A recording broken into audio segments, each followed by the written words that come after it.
புதியகம் நேர்களுக்கு வணக்கம். இந்த நாள் உங்களுக்கு இனிய நாளாக அமையட்டும். ஒவ்வொரு நாளும் ஆரோக்கியம் சார்ந்த நிறைய சந்தேகங்களையும் கேள்விகளையும் நேர்களாக நீங்க கால் பண்ணி கேட்டு தெரிஞ்சிட்டு இருக்கிற இந்த ஷோ டாக்டர் ஆன் கால். நேர்களை இன்னைக்கு டாக்டர் ஆன் கால்ல நம்ம சர்க்கரை நோய் பத்தி கேட்டு தெரிஞ்சுக்க போறோம். நாள்பட்ட சர்க்கரை நோய்களும் அதனால ஏற்படக்கூடிய பக்க விளைவுகள், அதனால ஏற்படக்கூடிய இணை நோய்கள், இது சார்ந்த கேள்விகள் இருந்தால் இன்னைக்கு டாக்டர் ஆன் கால்ல நீங்க கால் பண்ணி கேட்கலாம். உங்களுடைய கேள்விகளுக்கும் சந்தேகங்களுக்கும் பதிலளிப்பதற்காக RS வேலுமணி சித்தா அண்ட் ஆயுர்வேதா ஹாஸ்பிட்டலினுடைய தலைமை மருத்துவர் டாக்டர் ஆனந்தி பிரபா வேலுமணி அவர்கள் இணைந்திருக்கிறார். மருத்துவ நிகழ்ச்சிக்கு வரவேற்கலாம். வணக்கம் டாக்டர். வணக்கம். சர்க்கரை நோய் இது காலங்காலமா இருக்கிறது, பரம்பரை சார்ந்து வரக்கூடிய ஒரு நோய் அப்படின்னு நம்ம எல்லாராலையும் அறியப்பட்ட ஒரு நோய். சர்க்கரை நோய் எதனால ஏற்படுது? சர்க்கரை நோய் வர்றதுக்கு மொத்தத்தில் லைஃப் ஸ்டைல் மாற்றம் தான், ஃபுட்டு தான்.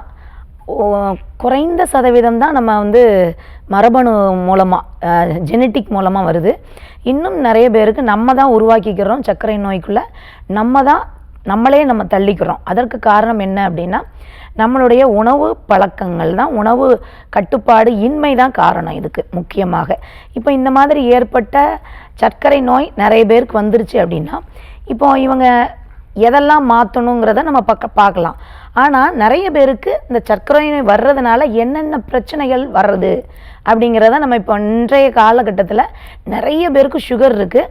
சுகர் மட்டும் இருந்துட்டு அது வாட்டில் நம்மளை டிஸ்டர்பன்ஸ் பண்ணாமல் எந்த ஒரு பாதிப்பு பக்க விளைவுகள் இல்லை அப்படின்னா, நம்ம சுகரை நம்ம ஒரு பெரிய அளவில் நம்ம எடுக்கிறது தேவையில்லை. அப்போது நம்ம சர்க்கரை இருக்கிறது ஒரு பெரிய பாதிப்பு. அது துணை நோய்களை, பக்க விளைவுகளை ஏற்படுத்துறது, இன்னும் மேற்பட்ட துணை வியாதிகளை ஏற்படுத்துறதுங்கிறது நமக்கு ஒரு பெரிய பிரச்சனைகளை ஏற்படுத்தக்கூடியதாக இருக்குது. இப்போ இன்றைய காலகட்டத்தில் சர்க்கரை வியாதி இருக்கிறவங்களுக்கு உடல் முழுவதுமே எல்லா இடங்கள்லையும் வலி இருக்குது. அதற்கு காரணம் என்னங்கிறத பற்றி நம்ம பார்க்க போகிறோம். இது நம்ம சர்க்கரை வியாதி இருக்குதுன்னு நம்ம சொல்கிறோம். இது முதல்ல நரம்பு மண்டலங்களை தான் நம்ம பாதிக்கும். அது என்ன மாதிரியான நரம்பு மண்டலங்களை பாதிக்குங்கிறத தான் நம்ம பார்க்க போகிறோம். இதில் புற நரம்பு பாதிப்புகள்ங்கிற இடத்துல நம்ம என்ன மாதிரியான பாதிப்புகள் ஏற்படுது அப்படின்னா, கால்கள் காலுக்கு போக வேண்டிய நரம்புகளை பாதிக்கும். அப்போ இதனால் கால் வலி, கால் மறுத்து போதல், இந்த மாதிரியான பிரச்சனைகள் ஏற்படுது. இன்னும் யாருக்கெல்லாம் அப்படின்னா, கைகளுக்கு வரக்கூடிய தோள்பட்டை இதெல்லாமே பாதிக்குது.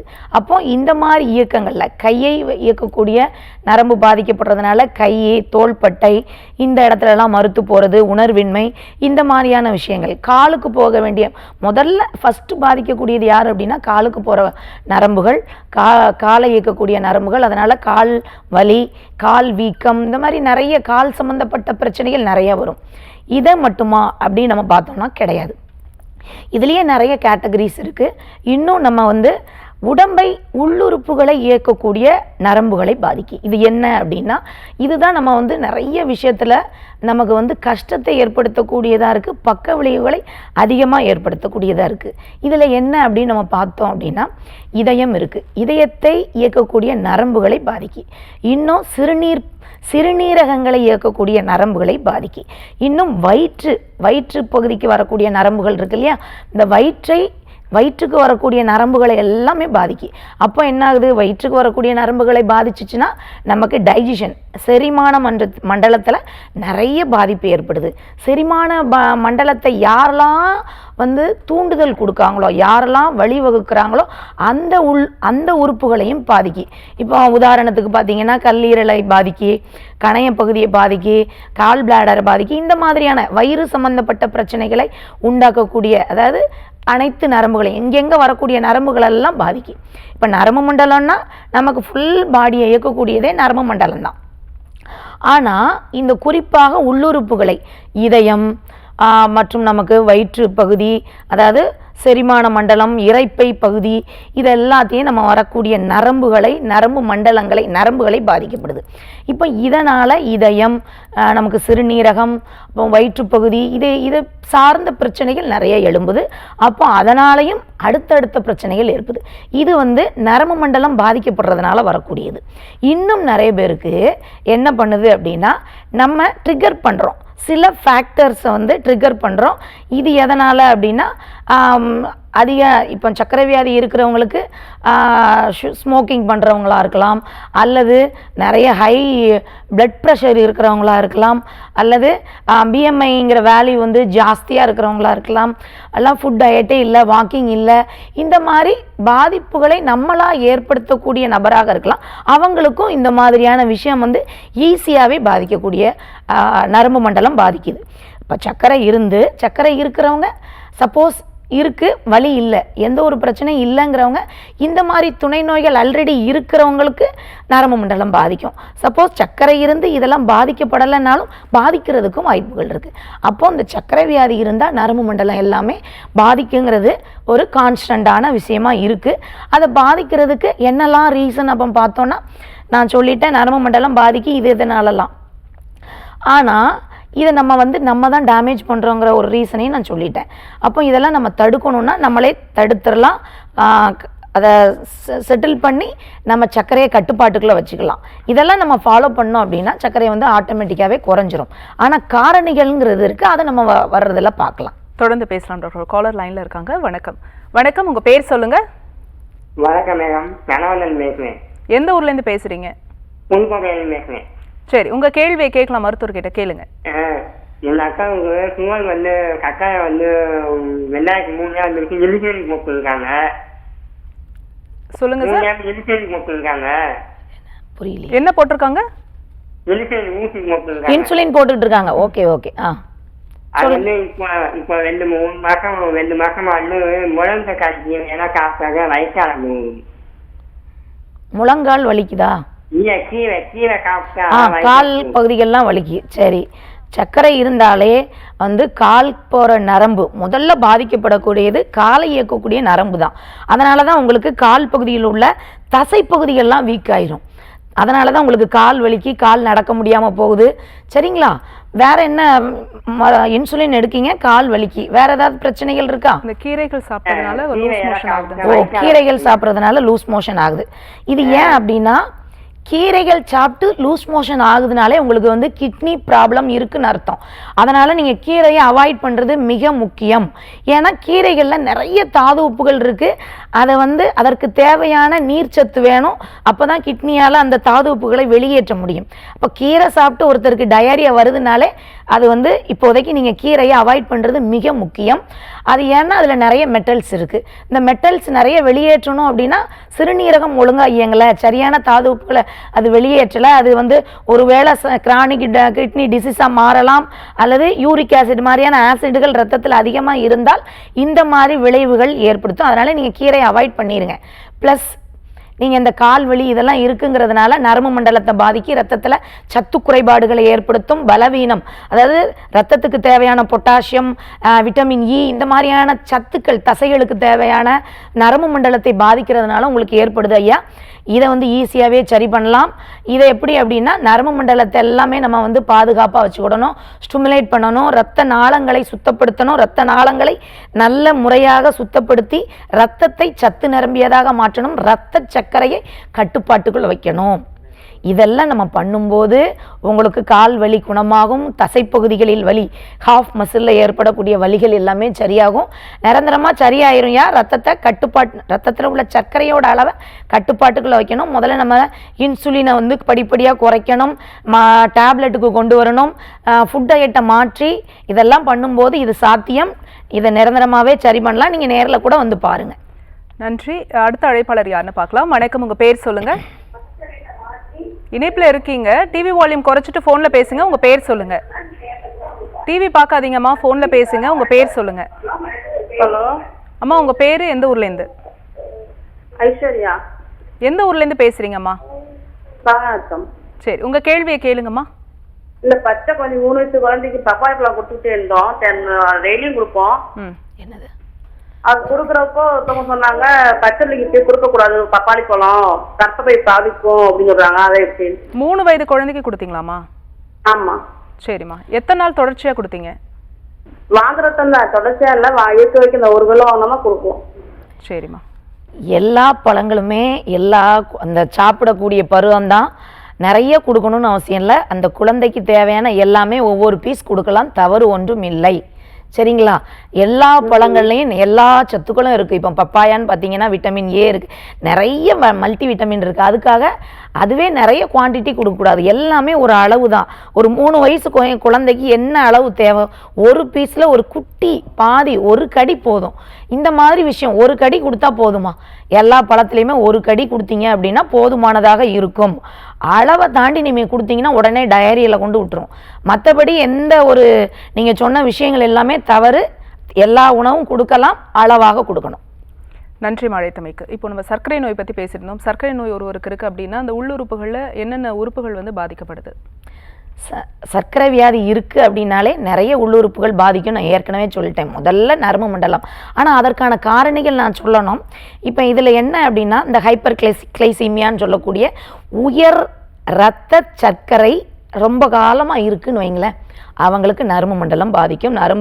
ஏன்னா அந்த நரம்பு இரத்த குழாய்கள் வழியாக தான் நமக்கு உள்ளுறுப்புகளுக்கு எல்லாம் எடுத்துகிட்டு வருது, கால்களுக்கோ கைகளுக்கோ. இதை நம்ம வந்து கொண்டு வரும்போது அதிக உயர் இரத்த சர்க்கரை இருக்கிறதுனால நரம்பு மண்டலம் பாதிக்குது. அப்போ அதை நம்ம கரெக்ட் பண்ணணும். இன்னும் நிறைய பேருக்கு நான் சொல்லிட்டேன், உடல் வயிற்று பகுதியில் நம்மளுடைய டைஜஷன் சிஸ்டம் சொல்லக்கூடிய இரத்த நாளங்கள் அங்கே வருது. யாரை இயக்கிறதுக்கு, நம்ம உணவை ஜீரணம் பண்ணுறதுக்கு ஒரு ரத்தம் தேவை. அதை வந்து இரத்த நாளங்கள் நம்மளுடைய வயிற்று பகுதிக்கு கொண்டு வருது. இது ரத்தம் சர்க்கரை வந்து ரொம்ப லாங் டேர்மாக நீண்ட காலமாக இருக்குதுன்னு வைங்களேன். இப்போ ஒரு 10 வருஷமாக இருக்குது, 20 வருஷமாக இருக்குன்னா அவருக்கு அந்த நரம்பு மண்டலம் எல்லாமே அந்த உள்ளுறுப்புகளை இயக்கக்கூடிய நரம்புகள், அதாவது இதயத்தை இயக்கக்கூடிய நரம்பு இருக்குது. இதயத்தை இயக்கக்கூடிய நரம்பு பாதிக்கப்பட்டு இதயம் பாதிக்கப்படுது. அப்புறம் பார்த்தீங்க அப்படின்னா சிறுநீரகத்தை இயக்கக்கூடிய நரம்பு வருது. அந்த நரம்பை பாதிச்சிச்சு அப்படின்னா நம்மளுடைய சிறுநீரகம் கெட்டு போயிடும். அதுக்கப்புறம் நம்மளுடைய வயிற்றுப்பகுதியை இயக்கக்கூடிய நம்மளுடைய இரைப்பையை இயக்கக்கூடிய நரம்புகளை எல்லாம் பாதிக்குது. யார் அப்படின்னா நீண்ட காலமாக இருக்குல்ல சக்கரை, இவங்க எல்லாத்துக்குமே இது பாதிக்கிறதுக்கு அதிக வாய்ப்புகள் இருக்குது. பாதிக்காமல் கூட போகலாம், ஏன்னா அவங்க வந்து கரெக்டான ப்ராப்பர் டயட்டில் இருக்கலாம், நல்ல எக்ஸசைஸ் பண்ணலாம். டயட்டை வந்து ரொம்ப டிசைன் பண்ணி கரெக்டாக ப்ராப்பராக எடுக்கிறவங்களுக்கு வரணுங்கிற அவசியமும் இல்லை. ஆனால் 70% பேருக்கு இது வர்றதுக்கு அதிக வாய்ப்பு இருக்குது. இது எல்லாமே காரணம். இன்னும் சிலருக்கு மோனோ கிளைசீமியா சொல்லுவாங்க. இது என்ன அப்படின்னா சடனாக நிறைய பேருக்கு பிளட் சுகர் இருந்துகிட்டு இருக்கும். ஒரு சில நேரத்தில் வலியே இருக்காது, ஒரு சில வேளை அவங்களுக்கு தலைக்கு வரக்கூடிய நரம்பையோ உடலில் வரக்கூடிய வேற ஏதாவது உறுப்புகளையோ, அதாவது கையவோ இல்லைனா சில தசைப்பகுதிகளையோ வரக்கூடிய நரம்பு சில நேரம் அதிக பெயினாக ஏற்பட்டு அவங்களுக்கு ரொம்ப பெயினாக இருக்கும், உடல் உபாதையை கொண்டு கொடுக்கும். சம்டைம்ஸ் இது வந்து பாதிப்பு கம்மி தான், இது சில நேரம் பாதிச்சுன்னா ரொம்ப ஜாஸ்தியாக அவங்களுக்கு உடல் வலி இருக்கும், தசைப்பகுதிகளில் வலி இருக்கும், சடனாக ஒரு தலைவலி, சடனாக வியர்வை சுரபிகள் ரொம்ப பயங்கரமாக வெறுத்துட்டு போகிறது. இது சொல்ல போனோன்னா இந்த வியர்வை சுரபிகளுக்கு வரக்கூடிய நரம்புகளையும் பாதிக்குது. அப்போ வியர்வை சுரபிகள் தப்பாக இயங்குது, குபு குபுன்னு வேர்க்குது. அதனால் அவங்களுக்கு வந்து பிளட்டில் வந்து குறை இரத்த அழுத்தம் ஏற்பட்டு அவங்களுக்கு மயக்கம் வர்றதுக்கும் வாய்ப்பு இருக்குது. இது எல்லாமே இதில் ஒரு அங்கம் தான், காரணிகள் தான். இதெல்லாம் நம்ம தவிர்த்துட்டோம் அப்படின்னா, நம்ம இதெல்லாம் எப்படி தவிர்க்கலாம் அப்படின்னா, ரத்தத்தில் உள்ள சர்க்கரையோட அளவை நம்ம கட்டுப்பாட்டுக்குள்ளே வச்சுக்கிட்டாலே, உணவை கரெக்டாக வச்சுக்கிட்டு எக்ஸசைஸை பண்ணும்போதே உங்களுக்கு இதெல்லாம் கட்டுப்பாட்டுக்குள்ளே வந்துடும். மற்ற உபாதைகள் எல்லாமே வந்து நமக்கு நிறுத்தப்பட்டு குணமாயிரும். சர்க்கரை நோயினால் இந்த கை நரம்பு கால் நரம்புலாம் பாதிக்கப்படும் அப்படின்னு சொன்னீங்க. என்ன மாதிரியான பிரச்சனைகள் ஒரு பேஷண்ட் சந்திக்கிறாங்க டாக்டர்? கண்டிப்பாக இந்த காலை இயக்கக்கூடிய நரம்புகள் மேக்சிமம் பார்த்திங்கன்னா சர்க்கரை வியாதி இருக்கிறவங்களுக்கு காலை இயக்கக்கூடிய நரம்புகள் நிறைய பேருக்கு பாதிக்கும். அது நிறைய பேஷண்ட் ஃபீல் பண்ணியிருப்பீங்க. எப்படி அப்படின்னா, காலுக்கு வரக்கூடிய நரம்புகள் எல்லாமே வீக்காகி மசில் பக்கத்தில் உள்ள மசில் எல்லாமே வலிகளோடையும், கணுக்கால் பகுதிகளில் பயங்கர வலி, பாதத்தில் எரிச்சல் நிறைய இருக்கும், உணர்வு இல்லாமல் போகும். சில நேரம் உள்ளங்கை உள்ளங்கால் 2 இடத்துலையுமே அதிக உணர்ச்சிகள் ஏற்படும். இதனால் இந்த உணர்ச்சிகள் ஏற்பட்டு அந்த நரம்புகள் கொஞ்சம் செயலிழந்து அடிபட்டால் கூட வலி ஏற்படாத சூழ்நிலை, அது லாஸ்ட் ஸ்டேஜ், வலிகளே தெரியாமல் போயிடும், ஏன்னா உணர்வே இல்லாமல் போயிடும். இந்த மாதிரி ஸ்டேஜும் ஏற்படும். கால் பகுதிக்கு இரத்த ஓட்டமே வராமல் ஏன்னா நரம்பு தானே வந்து சின்ன ஒரு இரத்த குழாய்கள் வழியாக தான் ரத்தம் வந்து காலை இயக்கிறதுக்கு, அதாவது விரலை இப்போ ஒரு கால் பகுதியில் ஒரு பெருவிரலை இயக்கக்கூடிய பெருவிரலுக்கு ஒரு சின்ன நூல் மாதிரியான ஒரு நரம்புக்குள்ளே தான் ரத்தம் வந்துட்டுருக்கும். அது சரியான ரத்தம் வரலை, அந்த ஓரப்பகுதிகள் எல்லாமே கெட்ட கழிவுகள் போய் உட்காந்துருச்சு அப்படின்னா ப்ராப்பரான ரத்தம் வராது. அப்போ பெருவிரலுக்கு தேவையான ரத்தம் வராது. அப்போ என்னாகும், அந்த இடம் கொஞ்சம் கொஞ்சமாக கருப்பாக ஆரம்பிக்கும். கருப்பு நிறத்திட்டுகள் இப்போ சிலருக்குலாம் பார்த்திங்கன்னா கணுக்காலுக்கு கீழே கருத்து தான் இருக்கும். அப்படி ஆனால் ரத்த ஓட்டம் வரலைங்கிறதுக்கான அறிகுறி மறுத்து போக ஆரம்பிக்கும். கால் நமைச்சலாக இருக்கும், எரிச்சலாக இருக்கும். சில இடத்துல இப்போ பர்டிகுலராக ஒரு ப்ரிக்கிங் பாயிண்ட், அதாவது சில நேரத்தில் முள் வச்சு குத்துற மாதிரியான வலிகள் கையிலையாகவோ கால்லையாகவோ எங்கே வேணுமானாலும் ஏற்படலாம். இந்த மாதிரி வலிகள்லாம் நிறைய பேர் சுகர் பேஷண்ட் நாள் டெய்லியுமே அனுபவிச்சுக்கிட்டு இருக்கிற கொடூர வலிகளாக இருக்குது. இது காலுக்கு வரக்கூடிய இதுதான் நாளடைவில் இந்த மாதிரி ரத்த ஓட்டம் போகாமே இருக்குன்னு வைங்களேன். இதுதான் டயபெட்டிக் அல்சர், புண்களாக மாற்றப்படுது. அப்போ அந்த ஒரு குறிப்பிட்ட இடத்துக்கு ஒரு மசிலுக்கு அந்த காலுக்கு வரக்கூடிய நரம்புக்கு ரத்த ஓட்டம் சரியாக வரலை அப்படிங்கும்போது அந்த இடத்துல கழிவுகள் சேர்ந்து புண்களாக ஏற்படுது. அப்போ இதுதான் மாற்றப்படுது. இது மேலும் இது காலுக்கு வரக்கூடிய பிரச்சனைகளாக இருக்குது. அது இடுப்புலேருந்தே நிறைய பிரச்சனைகள் பாதிக்கப்படுறதுக்கு வாய்ப்பு இருக்குது. அது இடுப்பு வலியாக இருக்கலாம், யூரினரி இன்ஃபெக்ஷனாக இருக்கலாம், கிரானிக் கிட்னி டிசீஸாக இருக்கலாம், முழங்கால் முட்டி வலியாக இருக்கலாம், இல்லைனா தொடைப்பகுதியில் வலியாக இருக்கலாம், ஹாஃப் மசிலில் வலியாக இருக்கலாம். மேலே கைப்பகுதிகளையும் பாதிக்கும்னு சொல்லியிருக்கேன். கையை இயக்கக்கூடிய நரம்புகளையும் பாதிக்கும். ஏன்னா தோள்பட்டையில் வலிகள், அதான் நிறைய பேருக்கு பார்த்தீங்கன்னா ஃப்ரோஷன் ஷோல்டர் அப்படிங்கக்கூடிய தோள்பட்டை பந்துக்கிண்ணம் மூட்டு இறுக்கம் சக்கர வியாதிகள் ஏற்படுது. மேலும் சிலருக்கு கை முழுசுமே மறுத்து போயிடும். கை முழுசுமே லாங் டேர்மாக அப்படி பெயின் அப்படியே ரேடியேட் ஆகும். கையோட ஃபிங்கர் டிப் வரைக்குமே பெயின் தொடர்ந்து இருக்கும், அதிகமாக இருக்கும். இந்த மாதிரியான பிரச்சனைகள் நிறைய பேருக்கு இருக்கும். கையை இயக்கக்கூடிய நரம்புகளும் பாதிக்கும், காலை இயக்கக்கூடிய நரம்புகளும் பாதிக்கும். அப்போ ஃப்ரோஷன் ஷோல்டரால் கஷ்டப்படுவாங்க. சர்விக்கல் ஸ்பாண்டுலோசிஸ்ன்னு சொல்லுவாங்க, அதுவும் கழுத்து பகுதியும் பாதிக்கப்படும். இது பாதிக்கப்படுமா? இது மட்டும்தானா? கிடையாது. நான் ஏற்கனவே சொல்லியிருக்கேன், இது கையை இயக்கக்கூடிய நரம்புகள், காலை இயக்கக்கூடிய நரம்புகளை பாதிக்கும். இன்னும் ஒருவேளை வயிற்றை இயக்கக்கூடிய வயிற்றுப்பகுதிக்கு வரக்கூடிய வயிற்றுப்பகுதிக்கு வரக்கூடிய நரம்புகள் பாதிச்சிருச்சு அப்படின்னா, நரம்புகளுக்கு தேவையான ரத்த ஓட்டம் சரியாக வரலை அப்படின்னா, அப்போ டைஜஷன் சிஸ்டம் எல்லாருக்குமே கொலாப்ஸ் ஆகப்பட்டு ஜீரணமின்மை, அஜீரண கோளாறு இதெல்லாம் ஏற்பட்டு அவங்களுக்கு கேஸ்ட்ரிக் ப்ராப்ளத்திலிருந்து அதிகமான கேஸ்ட்ரிக் ப்ராப்ளம் ஏற்பட்டுச்சுன்னா என்ன ஆகும், சில வேளை இவங்களுக்கு ஹை ப்ரெஷர் ஆகும், பிளட் ப்ரெஷர் ஜாஸ்தியாக கூட இருக்கலாம். இல்லை இவங்களுக்கு இரத்த சுரப்பிகள் நாளங்கள் எல்லாமே பாதிக்கப்பட்டு தோலுக்கு வரக்கூடிய வேர்வை சுரப்பிகள் பாதிக்கப்படுது, பிஎம்ஐ பாதிக்கப்படுது அப்படின்னா இவங்களுக்கு லோ ப்ரெஷர் ஆகி பிளட் ப்ரெஷர் லோவாகி மயக்கம் கீழே விழுந்துருவாங்க. இந்த மாதிரியும் ஏற்படும். தலை சுற்றல், தலைவலி, உடலில் பொதுவாகவே ரொம்ப வலி. இன்னும் சிலருக்கு பார்த்தீங்க அப்படின்னா மசில் லாஸ் ஏற்படும். இப்போ குறிப்பாக ஒரு கையில் தொடையில் சக்கர வியாதிக்காரங்களுக்கு மசில் லாஸ் ஏற்படும். அவங்க கவனிச்சிருப்பாங்க, ஒரு வருஷம் ஒரு ஒரு உடல் எடையோடு இருப்பாங்க, அடுத்த வருஷம் பார்த்தீங்கன்னா உடல் எடை குறைஞ்சிருவாங்க. அதற்கு காரணம் என்னன்னா, சில பர்டிகுலர் இடத்துல உள்ள தசைகள் குறைய ஆரம்பிச்சிடும், மசில் லாஸ் ஏற்படும். இது எதனால் அப்படின்னா, இந்த தசைகளுக்கு வரக்கூடிய இரத்த ஓட்டம் ப்ராப்பராக வராது, இந்த தசைகளுக்கு வரக்கூடிய சத்துக்கள் ப்ராப்பராக வராது. அந்த இரத்த நாளங்கள் எல்லாமே அடைபட்டு கொஞ்சமாக தான் ரத்தம் வரும். சர்க்கரை அதிகமான ரத்தத்தில் சர்க்கரை அதிகம் கலந்து வர்றதுனால இந்த ரத்தத்தில் உள்ள சத்துக்கள் குறைபாடு ஏற்பட்டு இப்போ ரத்தத்துக்கு மசிலுக்கு தேவையான புரோட்டீன் சரியாக வரலன்னு வைங்களேன். இப்போ புரோட்டீன் வந்தால் தான் மசில் நல்லா டெவலப்பாக இருக்கும். அப்போ புரோட்டீன் வரலைன்னா மசில் லாஸ் ஆட்டோமேட்டிக்காக ஏற்படும். அப்போ இது எல்லாமே ஒரு காரணமாக இருக்கும். இப்போ உட்காரும்போது தொடைப்பகுதி பயங்கர பெயினாக இருக்கும். ஒருவேளை கையில் அதிகமான வேலை கொடுக்காங்க அப்படின்னா சடனாக தோள்பட்டையிலேருந்து ஆர்ம்ஸ் பகுதி, கைப்பகுதி, தசைகள் எல்லாமே வலிக்க ஆரம்பிச்சிடும். ஒரு தளர்வு ஏற்படும், தசைகள் தளர்வு ஏற்பட்டு ஒரு வேலையை அவங்களால செய்ய முடியாமல் போகலாம். லாங் டேர்ம் வலிகளை ஏற்படுத்தலாம். இந்த மாதிரியான பிரச்சனைகளும் கூட இவங்களுக்கு, அதாவது சர்க்கரை வியாதி இருக்கிறவங்களுக்கு வர்றதுக்கு வாய்ப்பு இருக்குது. இது துணை நோய்களில் எடுத்துக்கிடலாம். இது நரம்பு மண்டல பாதிப்புகள்னால தான் வரக்கூடியது. இப்போ லாங் டேர்மாக நிறைய பேருக்கு அதிக சர்க்கரை இருந்துக்கிட்டே இருக்குன்னு வைங்களேன். இது எல்லாமே கண்டிப்பாக 70% பேருக்கு வரும். இந்த 30% பேருக்கு ஏன் வராதுன்னா, இவங்க டயட்டை ப்ராப்பராக வச்சுருப்பாங்க. HbA1c லெவலை அதிகமாக இல்லாமல் உடலுக்கு எக்ஸசைஸை கொடுத்து ப்ராப்பரான டயட்டு, நிறைய வெஜிடபிள்ஸ், கொஞ்சமாக கார்போஹைட்ரேட், கொஞ்சமாக புரோட்டீன் இந்த மாதிரி எடுத்து உடலுக்கு தேவையான எக்ஸசைஸை கொடுத்து அந்த நரம்பு மண்டலத்தை எல்லாம் ஆக்டிவாகவே வச்சுக்கிட்டு இருப்பாங்க. அப்படி இருக்கும்போது மட்டும்தான் பாதிப்புகள் வந்து 30% பேருக்கு கம்மியாக இருக்கும். ஆனால் 70% பேருக்கு இந்த பாதிப்புகள்லாம் நிறைய பேருக்கு வந்து கஷ்டப்பட்டுட்டு இருக்காங்க. இந்த மாதிரி எவ்வளோ கஷ்டப்பட்டாலும் நம்மளுடைய ஆர்எஸ் வேலுமணி சித்தா ஆயுர்வேதா ஹாஸ்பிட்டலில் அவங்களுக்கான அந்த இரத்தத்தில் உள்ள அதிகப்படியான சர்க்கரையை வெளியேற்றக்கூடிய, கட்டுக்குள் வைக்கக்கூடிய மூலிகை பட்டைச்சாறுகள், இலைச்சாறுகள் கொண்ட கஷாயங்கள் இருக்குது. இதை நம்ம உள்ளுக்குள்ளே எடுத்துக்கிட்டு உணவு நாங்கள் வடிவமைத்து கொடுத்துருவோம். இதுலேயே சர்க்கரை வியாதி இருக்குது, ஒருத்தருக்கு கப உடம்பாக இருக்கலாம், ஒருத்தருக்கு பித்த உடம்பாக இருக்கலாம், ஒருத்தருக்கு வாத உடம்பாக இருக்கலாம்.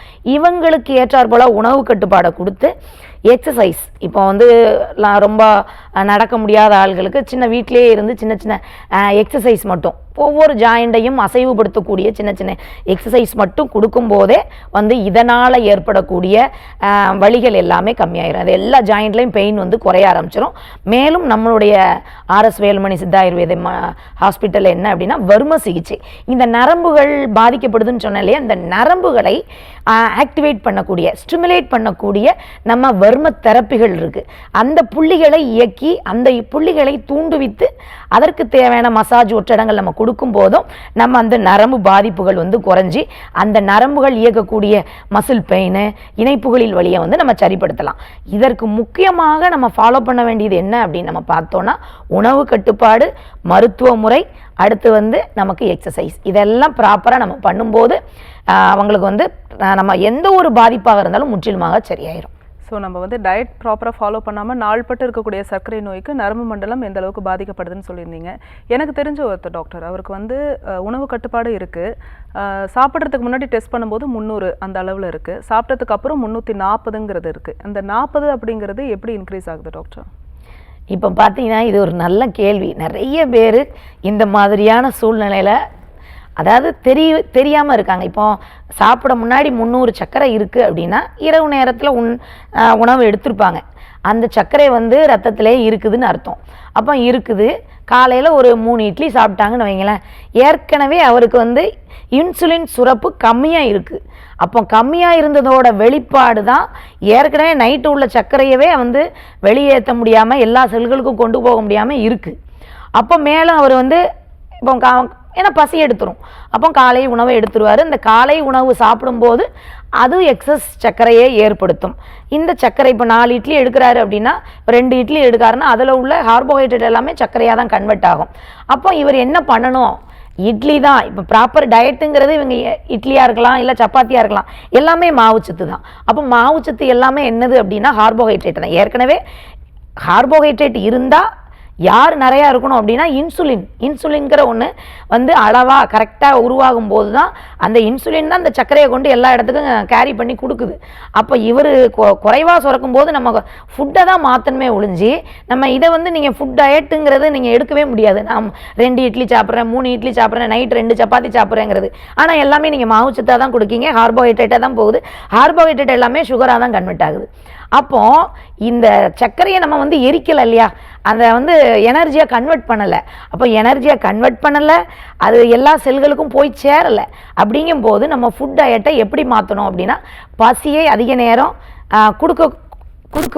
கொடுக்கக்கூடாத உணவுகள், பசியை தூண்டக்கூடாத உணவுகள், அதாவது கொஞ்சம் நிறைய நார்ச்சத்துகள் கொடுங்க. இப்போ வந்து ஒருத்தர் வந்து 3 இட்லி சாப்பிட்றாரு அப்படின்னா காலையில் ஒரு வெஜிடபிள் எடுத்துக்கோங்க. ஒரு வெஜிடபிள் பெயினே இல்லாதவங்க பயிர் வகைகள் எடுத்துக்கலாம். பெயின் இருக்குன்னா நீங்கள் பயிர்கள்லாம் வந்து கொஞ்சம் அளவை குறைச்சிடணும், நிறைய எடுக்கக்கூடாது. புரோட்டீன் எல்லாமே வலியை அதிகப்படுத்தும். புரோட்டீன் எல்லாத்துலேயுமே உங்களுக்கு வந்து அதிகப்படியான அதுலேயும் கார்போஹைட்ரேட் இருக்குது, அதிகப்படியான கொழுப்புகள் இருக்குது. அப்போ இதை எல்லாமே வந்து குறைக்கணும் அப்படின்னா நார்ச்சத்து, கொஞ்சமாக புரோட்டீன், கொஞ்சமாக கார்போஹைட்ரேட். இப்போ 3 இட்லி சாப்பிட்டவர் 1 இட்லிக்கு மாறணும், ஆனால் வயிறை ஃபுல் ஃபில்லப் பண்ணணும் அப்படின்னா நார்ச்சத்து மெல்லமாக சுகரோட அளவை கிராஜுவலாக ஏற்றக்கூடிய கிளைசமிக் இண்டெக்ஸ் கம்மியாக இருக்கக்கூடிய உணவுகள் இதுதான் நீங்கள் எடுக்கணும் இந்த இடத்துல. இப்போ ஒரு 300 இருக்குது, சாப்பிட்டதுக்கப்புறம் 340 500 மாறுது அப்படிங்கிற சூழ்நிலையில் கிளைசமிக் இண்டெக்ஸ் கம்மியாக இருக்கக்கூடிய உணவுகளை நம்ம எடுக்கணும். நீங்கள் நெட்டில் போட்டிங்கனாலே எல்லாமே லிஸ்ட் வந்துடும். ஆனால் எந்த உணவை யார் எடுக்கணுங்கிறதுக்கு நம்மளோட ஹாஸ்பிட்டலில் நம்ம வந்து டிசைன் பண்ணி கொடுக்கோம், சேட் போட்டு கொடுத்துட்றோம். இப்போ இந்த மாதிரி நம்ம கிளைசமிக் இண்டெக்ஸில் கம்மியாக இருக்கக்கூடிய வேல்யூ உள்ள வெஜிடபிள்ஸு உணவை நம்ம எடுத்துக்கிட்டாங்க, மாவுச்சத்தை குறைச்சிட்டாங்கனாலே அவங்களுக்கு வந்து இன்சுலின் வந்து அவருக்கு உருவாகிற அளவுக்கு நம்ம உணவை நம்ம கொடுத்துட்டாலே அந்த வேல்யூ, அதாவது சர்க்கரையோட வேல்யூ 300 400 500ங்கிறத ஏறாமல் நம்ம குறைச்சிக்கலாம். மேலும் இருக்கக்கூடிய சர்க்கரைக்கு கொஞ்சம் உடற்பயிற்சிகள் கொடுக்கணும், வாக்கிங் போகணும், வேர்வையாக வெளியேற்றப்படணும். இதெல்லாமே பண்ணும்போது உங்களுக்கு வந்து அந்த சர்க்கரையோட வேல்யூ நார்மலாக குறைஞ்சிரும். ஃபுட்டு தான் இதில், ஃபுட்டு ப்ளஸ் எக்ஸசைஸ் இதை பண்ணும்போது நமக்கு ஈஸியாகவே உங்களுக்கு குறைய ஆரம்பிச்சிடும். ஒரு நரம்பு மண்டல பாதிப்பு சர்க்கரை நோயினால் ஏற்படுது அப்படின்னு சொல்லியிருந்தீங்க. குறிப்பாக இந்த சுகர் பேஷண்ட்டுக்கு வந்து சிறுநீரக பாதிப்பு இருக்கும். ஸோ அதை பற்றி சொல்லுங்கள் டாக்டர். ஆமாம், நம்ம ஏற்கனவே நரம்பு மண்டலம் பாதிக்கிறத பற்றி பார்த்தாச்சு.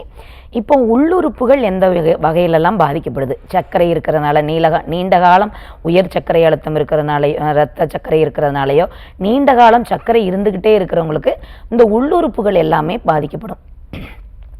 இப்போ உதாரணத்துக்கு அதிகமாக சர்க்கரை வியாதி இருக்கிறவங்க ஃபேஸ் பண்ணக்கூடியது கிட்னி பாதிப்பு, சிகேடின்னு சொல்லக்கூடியதும் வரலாம்.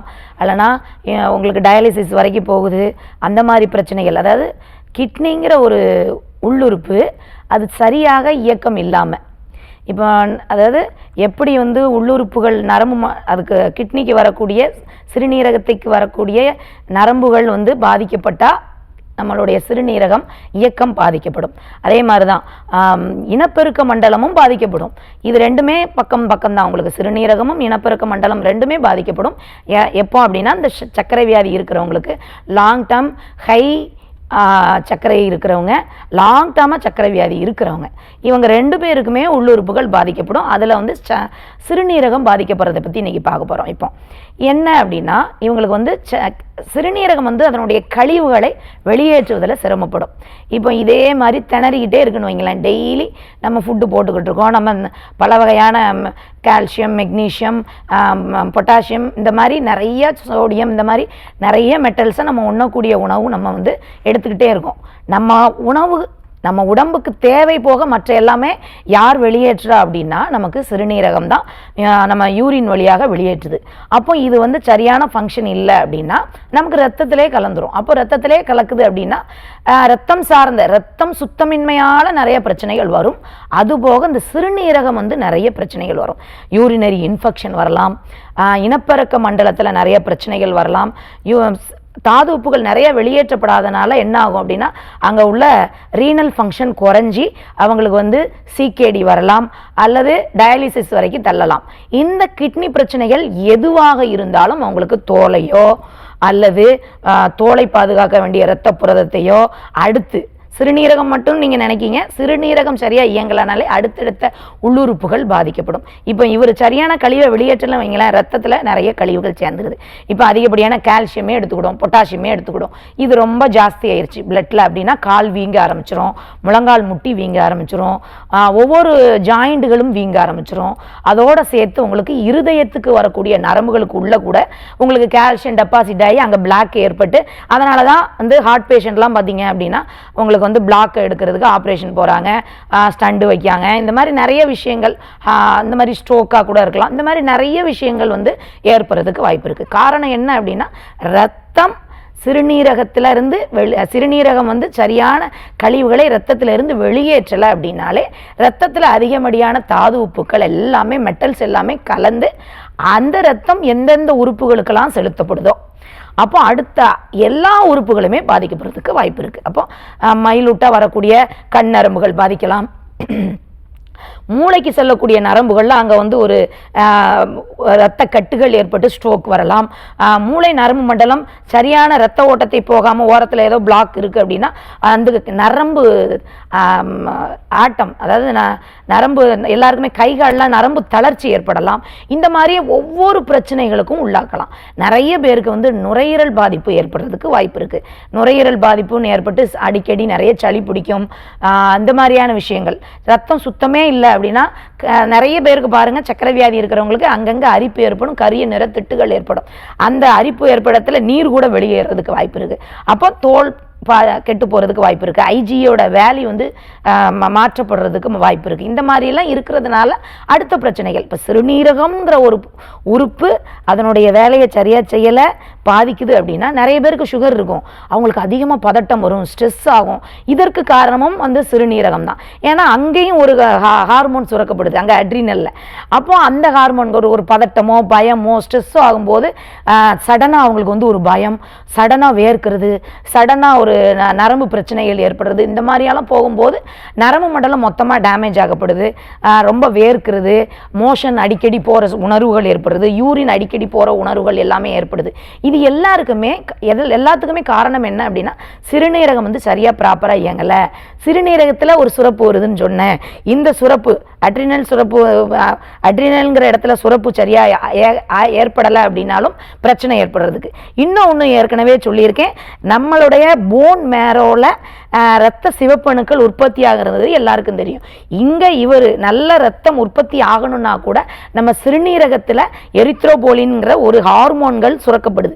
இந்த ஹார்மோன்கள் சுரப்பு கம்மியாகும் போது இரத்தத்திலேயே வந்து மாற்றங்கள், இரத்த குறைபாடுகள், இரத்த சிவப்பணு சரியாக உற்பத்தி ஆகாமல் போகிறது, இதெல்லாம் ஏற்பட்டு இவங்களுக்கு சிஆர்பி லெவல் ஏறுறது, உடல் அங்கங்கே வீங்கிறது, முகம் வீங்கிறது, கைப்பகுதி கால் பகுதி வீங்கிறது, அடுத்தடுத்த லெவலுக்கு ஃபேட்டி லிவர் ஏற்படுறது. இந்த மாதிரி நிறைய விஷயங்கள் இந்த சிறுநீரக கோளாறு, சிறுநீரகம் சரியான ஃபங்க்ஷன் ஆகாத போது நிறைய பிரச்சனைகள் ஏற்படும். அதனால தான் நிறைய பேருக்கு என்ன பண்ணுறாங்க, சுகர் இருக்கிறவங்களுக்கு டயாலிசிஸ் பண்ணுறாங்க.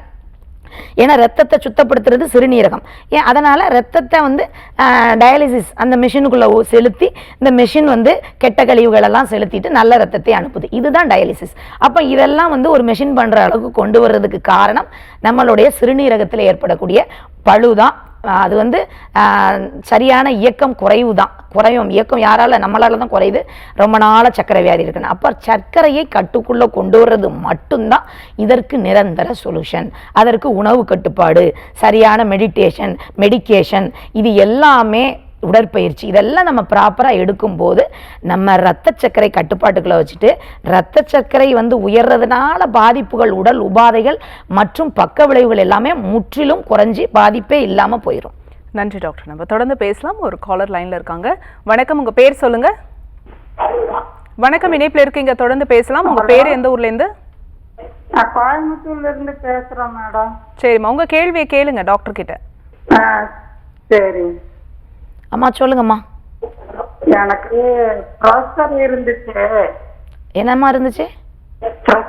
ப்ரெஷர். சரி சொல்லுங்கம்மா. ஒரு 2 வருஷமா ப்ரெஷர் இருந்துச்சு, அப்புறம் சுகரும் வந்துருச்சு, டேப்லெட் எடுத்துட்டு இருக்கேன். சரி. 2 தோள் பட்ட வலி இருக்கு, ஃப்ரோஷன் ஷோல்டர் இருக்கு, ஒவ்வொரு தடவை காலெல்லாம் பறிச்சுக்குது, அப்படி வீங்கிருது. சரிம்மா, மோஷன்லாம் ஃப்ரீயா போறீங்களா? மோசமே வந்து 2 நாளைக்கு ஒரு தடவை ஃப்ரீயா சரி போகும். சரிம்மா, நான் இது பகுதி வந்து பசி இருக்காது. யூரின்லாம் நல்லா ஃப்ரீயா போகுதாம்மா? யூரியன் ஃப்ரீயா போகுது, ஒரு தடவை சூடு குடிச்சிட்டு. சரிம்மா, நான் இதற்கான விளக்கம் சொல்றேன், நீங்க தொலைக்காட்சி பாருங்க.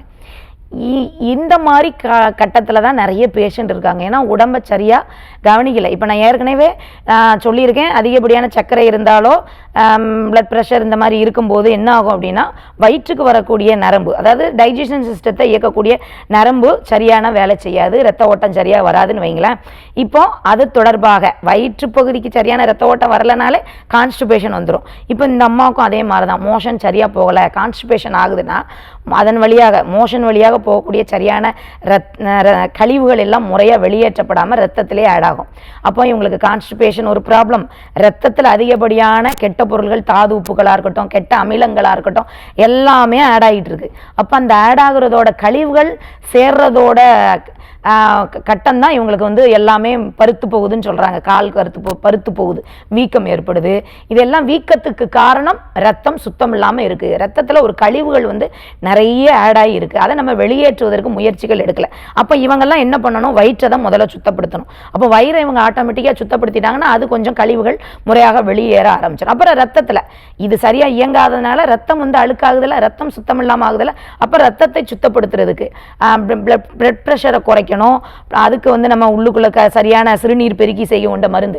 ஏன்னா இவங்களுக்கு வந்து சிறுநீரகம் சரியா யூரினை நல்லா ஃப்ரீயாக வெளியேற்றாமல் அவங்களுக்கு யூரின் கடுப்பு கூட ஏற்படுது. அப்போது அங்கே ஆல்ரெடி நிறைய கழிவுகள் வெளியேற்றப்படாமல் இருக்குது. அப்போது சிறுநீர் பெருக்கி செய்கை கொண்ட மருந்துகளை நம்ம கொடுக்கும்போது ரத்தத்தில் உள்ள மெட்டல்ஸ் ஆட்டோமேட்டிக்காக கொஞ்சம் வெளியேறதுக்கு வாய்ப்பு.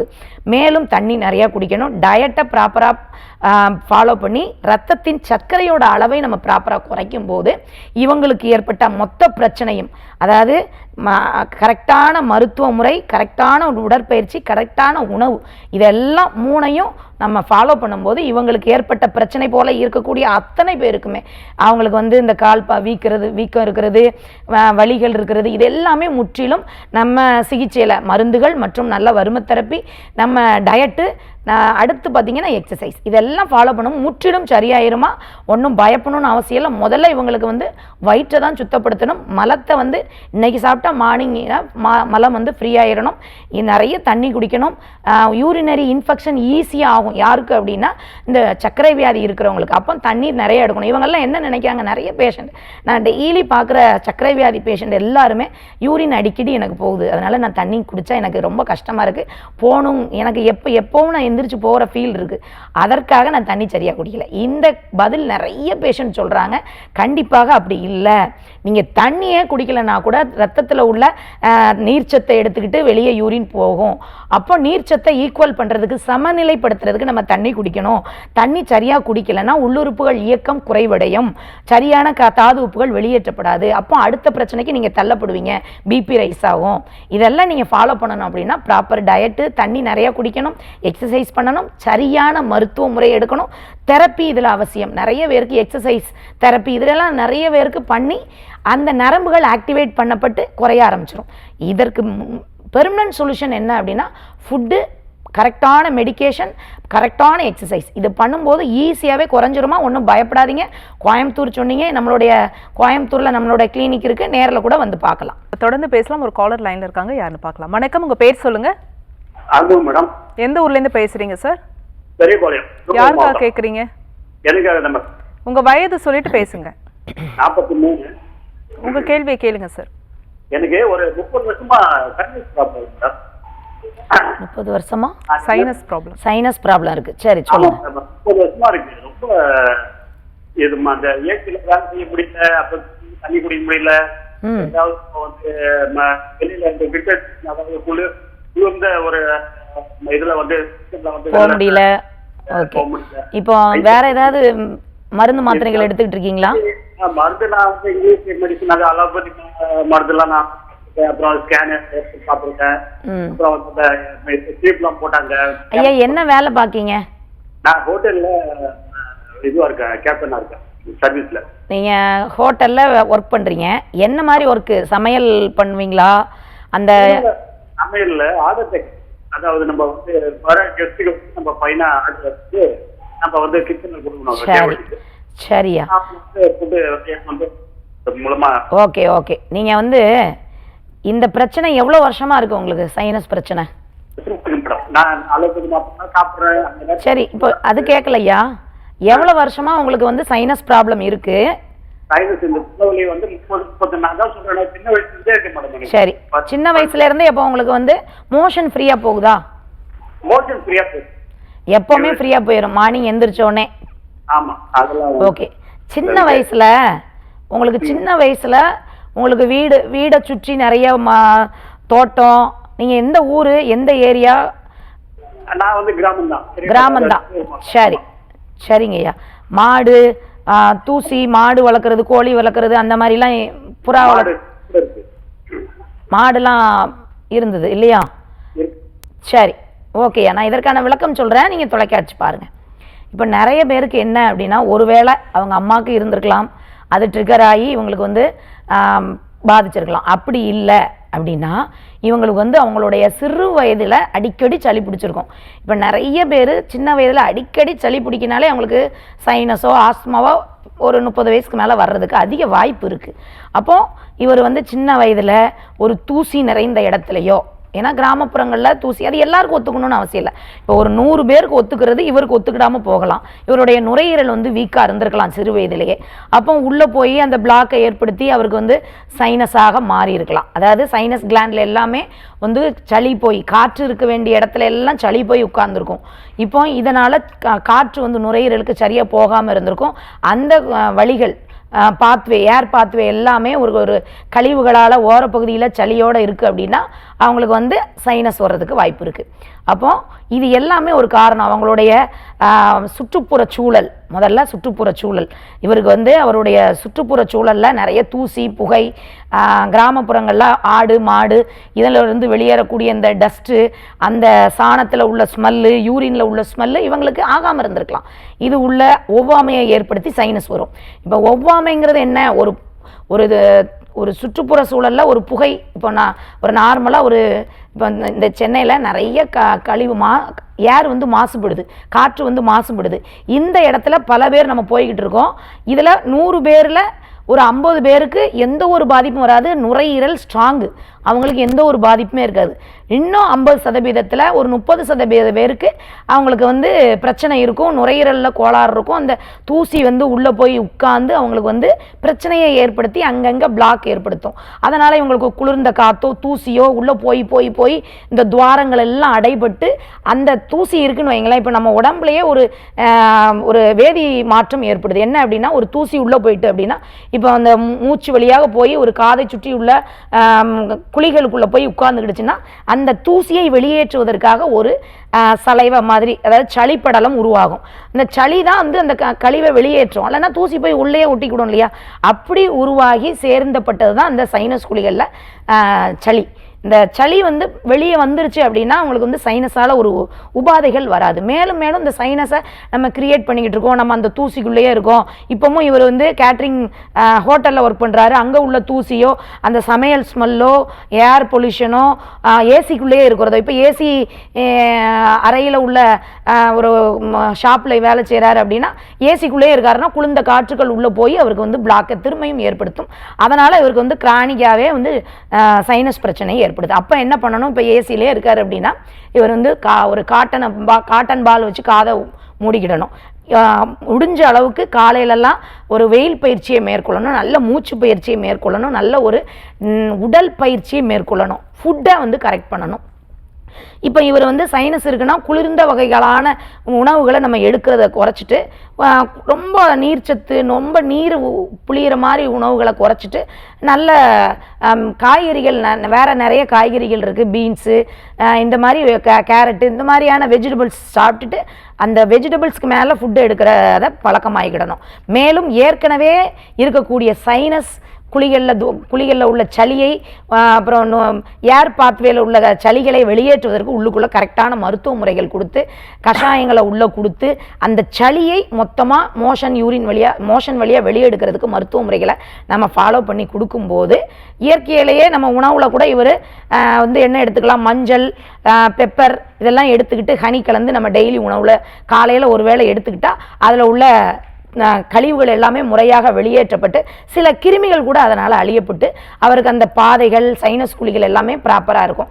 மேலும் இவருக்கான சிகிச்சையில் நம்மளுடைய ஹாஸ்பிட்டலில் பார்த்தீங்க அப்படின்னா நல்ல சைனஸ் குழிகளில் வர்ம சிகிச்சை கொடுக்கும். அந்த வர்ம சிகிச்சை கொடுத்து சின்ன சின்ன ஹீட் கொடுக்கும். ஹீட்லாம் கொடுக்கும்போது சளிகள் எல்லாம் மெல்ட் ஆகி நம்ம கொடுக்கக்கூடிய மருந்துகளால் சளி மொத்தமாகவே மோஷன் வழியாக வெளியேற்றப்பட்டுரும். அப்போ இந்த பிரச்சனைகள் குறையலாம். ஒன்றும் பயப்படணும்னு அவசியம் இல்லையா, ஈஸியாகவே இந்த சைனஸ் பிரச்சனையை சரி பண்ணிடலாம். நேரில் கூட வந்து பாருங்கள்.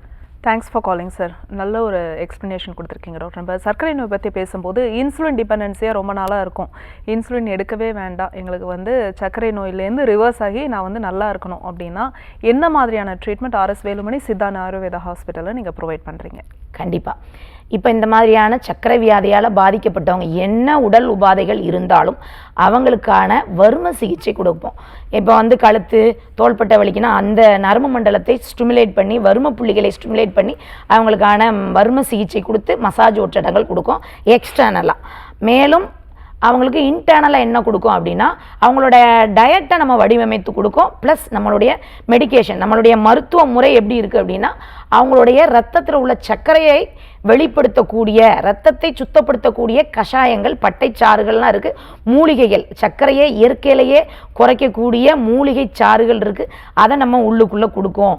இந்த மாதிரி கொடுத்துட்டு கொஞ்சம் எக்ஸசைஸ் கொடுக்கும், உடல் பயிற்சிகள் நாங்கள் மேற்கொள்ள சொல்லுவோம். இதெல்லாம் நம்ம பண்ணும்போது அவங்களுக்கு இயற்கையாகவே சர்க்கரை கட்டுக்குள்ளே வந்து, சர்க்கரையால் என்ன பாதிப்புகள் வேணாலும் இருக்கட்டும், சர்க்கரையால் புண்கள் ஏற்பட்டு ஆறாத புண்ணாக இருக்கலாம், இல்லைனா கணுக்கால் வீக்கம், கணுக்கால் கருத்து போதல், கணுக்கால் வலி, வீக்கம், உணர்வின்மை, பாத உணர்வின்மை, உடல் முழுசும் எரிச்சல், கழுத்து பகுதியில் கழுத்து பகுதி வலி, தோள்பட்டை வலி, ஃப்ரோஷன் ஷோல்டர், இந்த மாதிரி எந்த மசில் பெயின், இதில் எதுவாக இருந்தாலும் சர்க்கரை வியாதியால் அதை முற்றிலும் சரி பண்ணிடுவோம். இதை வந்து சர்க்கரையை கட்டுக்குள்ளே வைக்கிறதுக்கு ஒரு பெரிய தீர்வை நாங்கள் கொடுத்துருவோம். அந்த சர்க்கரையை கட்டுக்குள்ளே வச்சுட்டாலே அடுத்த பிரச்சனைகள், பாதிப்புகள் நிரந்தரமாக வரவே வராது. இதை நம்ம பண்ணும்போது ஈஸியாகவே சரி பண்ணிடலாம்.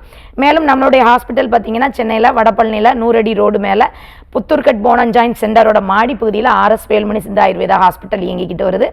இங்கே எல்லா விதமான நோய்களுக்கும் நம்ம வந்து சிகிச்சை கொடுத்து குணப்படுத்திக்கிட்டு வரோம். அது மட்டும் இல்லாமல் வெளியில் பெங்களூர், சேலம், பெங்களூர், கோயம்புத்தூர், திருச்சி, மதுரை, வேலூர், இங்கே எல்லாமே நம்மளோட பிரான்ச்சஸ் இருக்குது. டிவியில் ஃப்ளாஷ் ஆகிற நம்பருக்கு நீங்கள் கால் பண்ணி உங்களுடைய சிகிச்சையை எடுத்து குணப்படுத்தி கொள்ளலாம். Thank you so much doctor. இன்றைக்கி டாக்டர் ஆன் காலில் எங்களுக்காக இணைந்து லைவில் நிறைய நேர்கள் கேட்ட கேள்விகளுக்கெல்லாம் பொறுமையாக பதில் சொன்னீங்க. மிக்க நன்றி. நேர்களை இதே மாதிரி இன்னொரு ஹெல்தியான எபிசோடில் நாங்கள் வந்து உங்களை சந்திக்கிறோம். அது வரைக்கும் நன்றி, வணக்கம்.